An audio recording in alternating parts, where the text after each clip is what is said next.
उपस्थित महानुभावों, हमारे आचार्य भगवंतों ने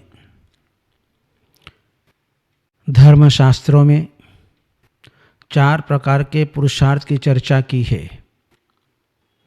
धर्म, अर्थ, काम और मोक्ष, ये 4 पुरुषार्थ हैं।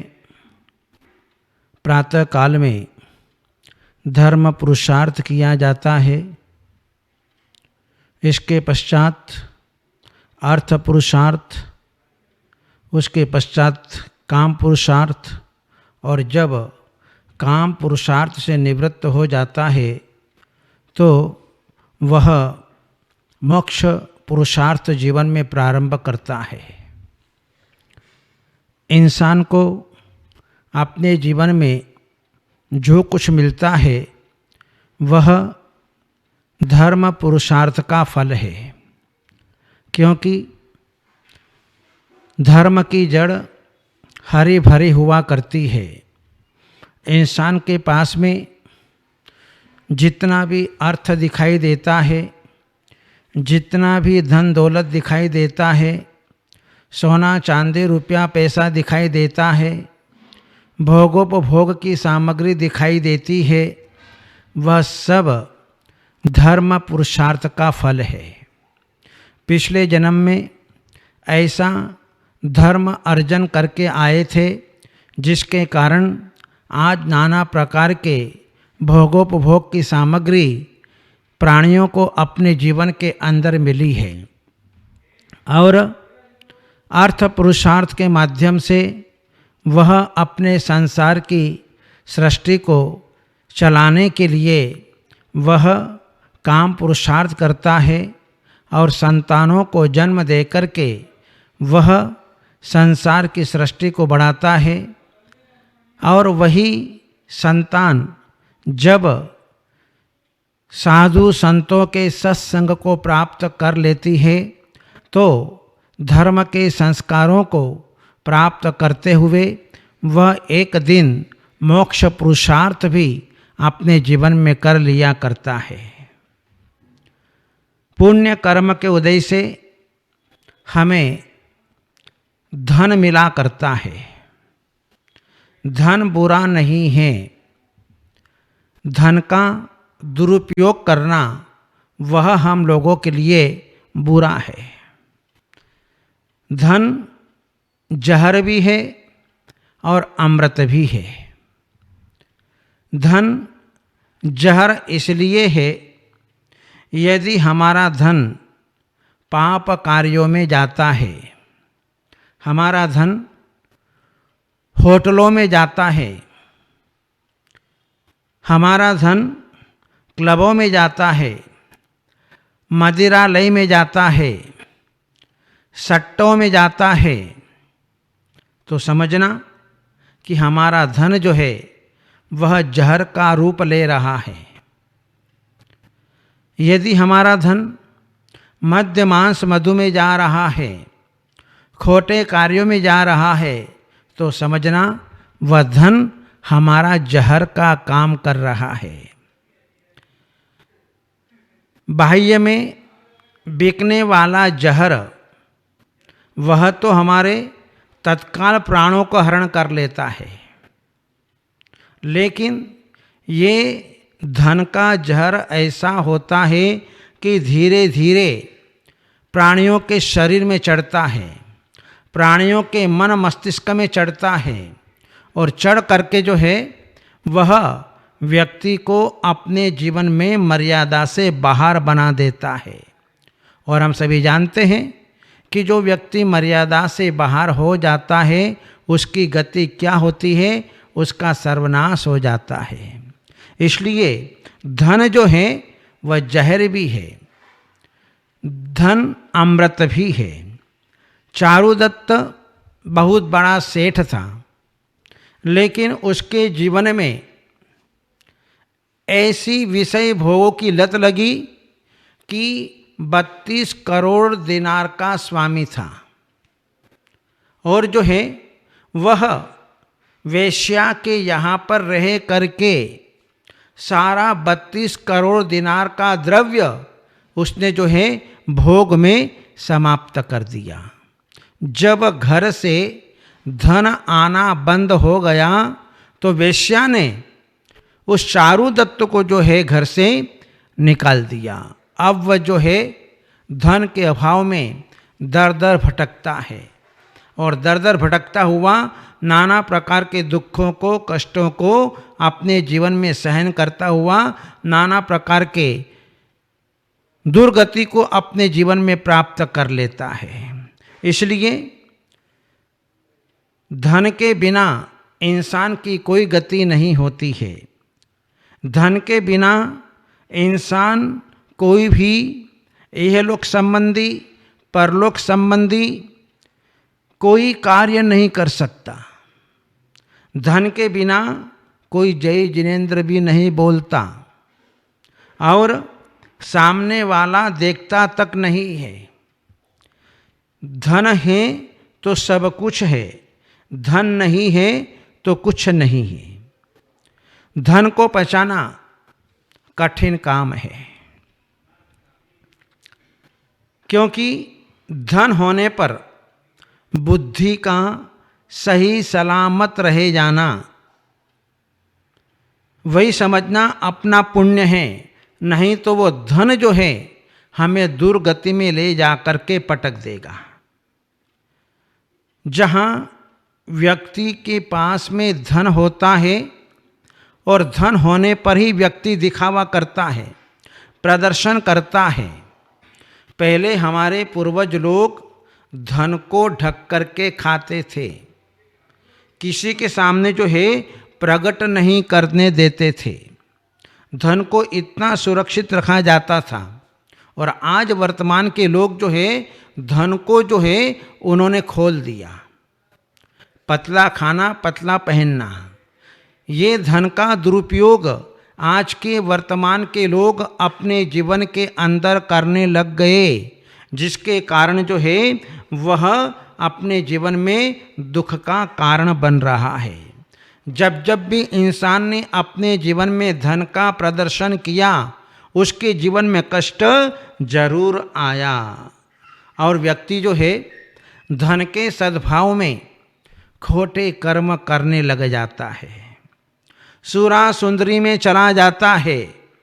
और जहाँ एक व्यसन जीवन में आया, चाहे वो जुआ खेलना हो, चाहे चोरी करना हो, चाहे मांस खाना हो, चाहे शराब पीना हो, चाहे शिकार खेलना हो, चाहे वेश्यागमन करना हो, चाहे पर स्त्री सेवन करना हो, इन 7 व्यसनों में से एक भी व्यसन आया तो इंसान को बर्बाद होने में देर नहीं लगती है।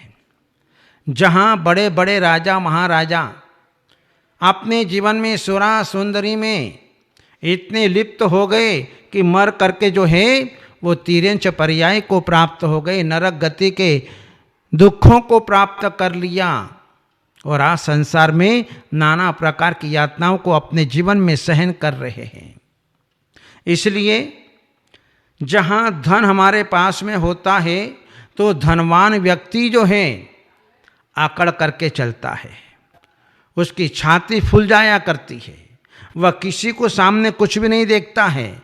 इतना अहंकार उसके भीतर होता है जिसके कारण सामने वाले को कुछ भी नहीं देखता है।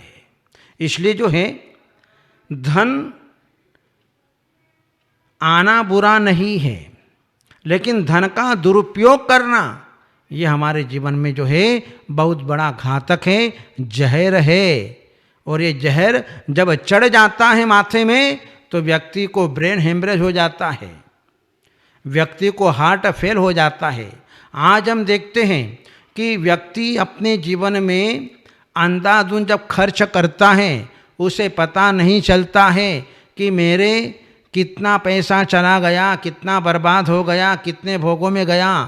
मन मौजी पूर्वक जो है उसने धन का उपयोग करना शुरू कर दिया और जब हिसाब किताब मिलाता तब उसे पता चलता कि मेरे जीवन में आज इतना कर्ज हो गया।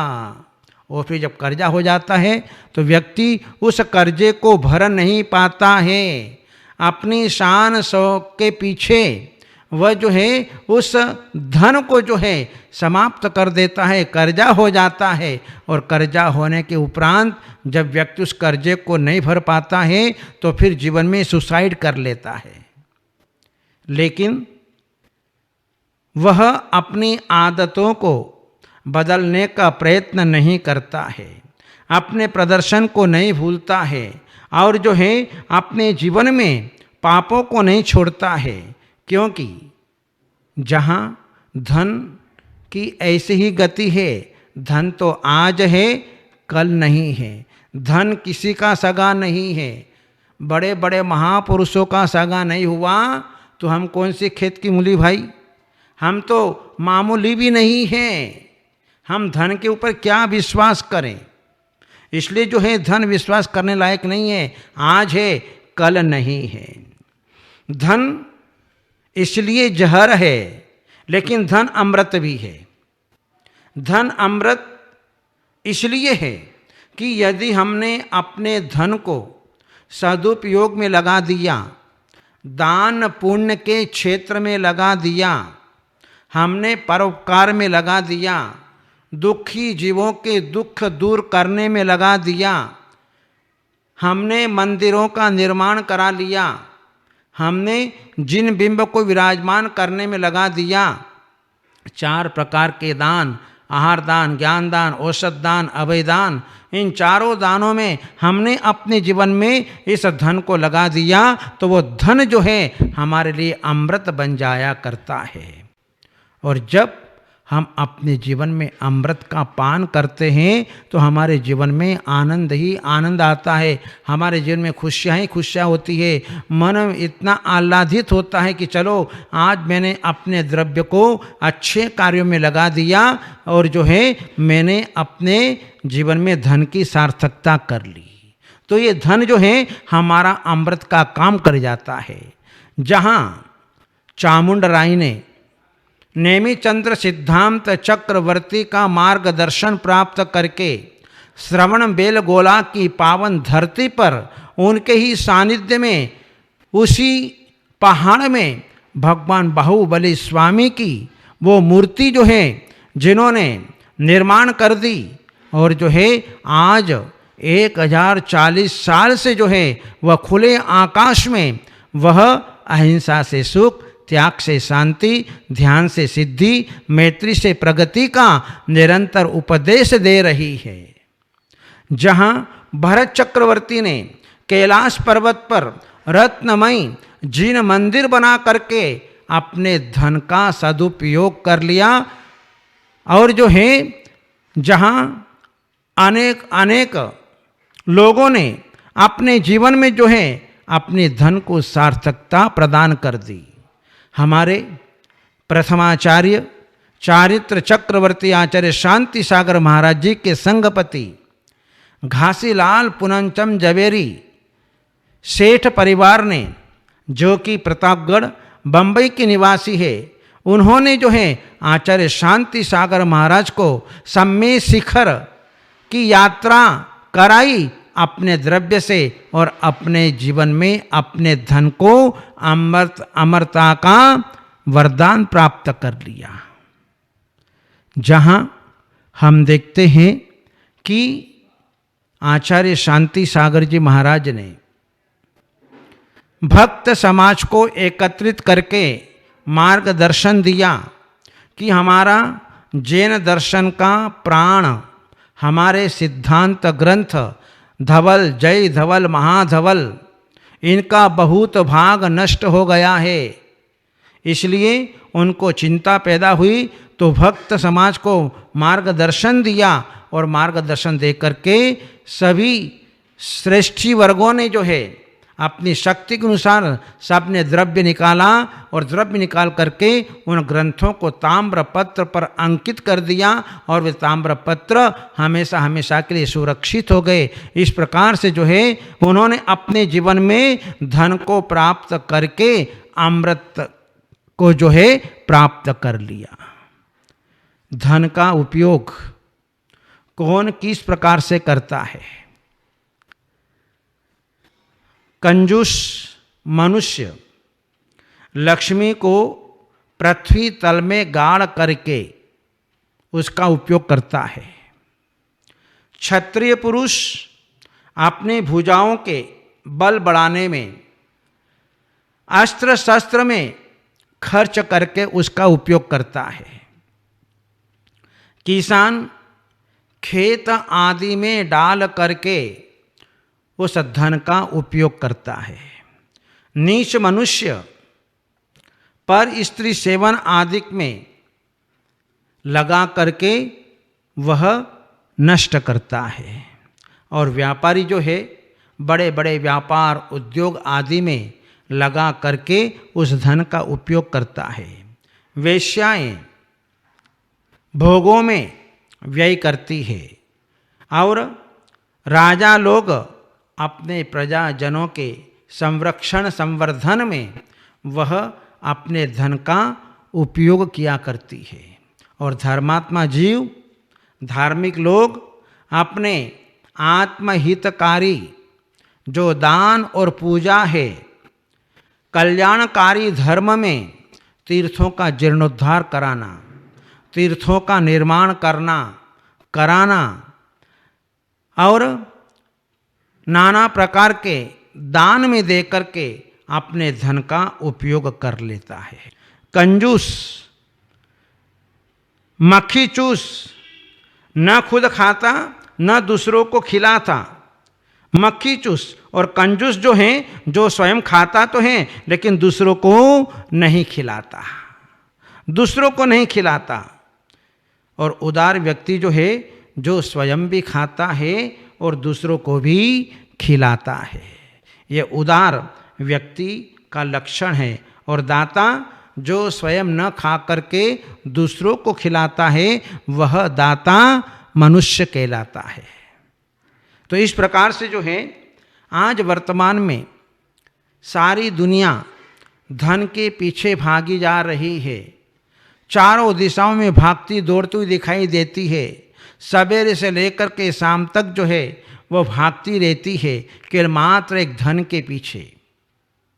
जहाँ अभी उसे धन की गति समझ में नहीं आ रही है कि धन की क्या गति है, धन को किस प्रकार से उपयोग करना चाहिए, क्योंकि ये धन बहुत कठिनता से मिलता है।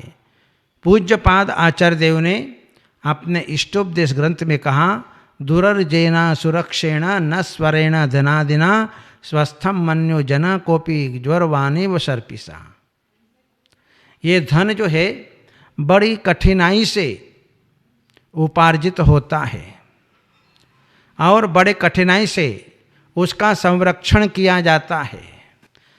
ऐसी जो है ये धन की दशा है।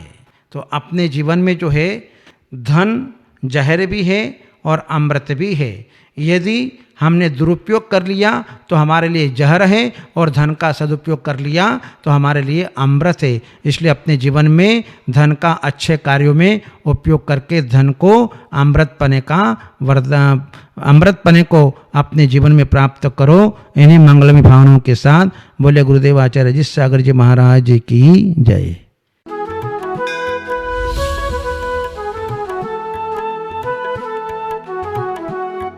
गुजरात प्रांत की धरती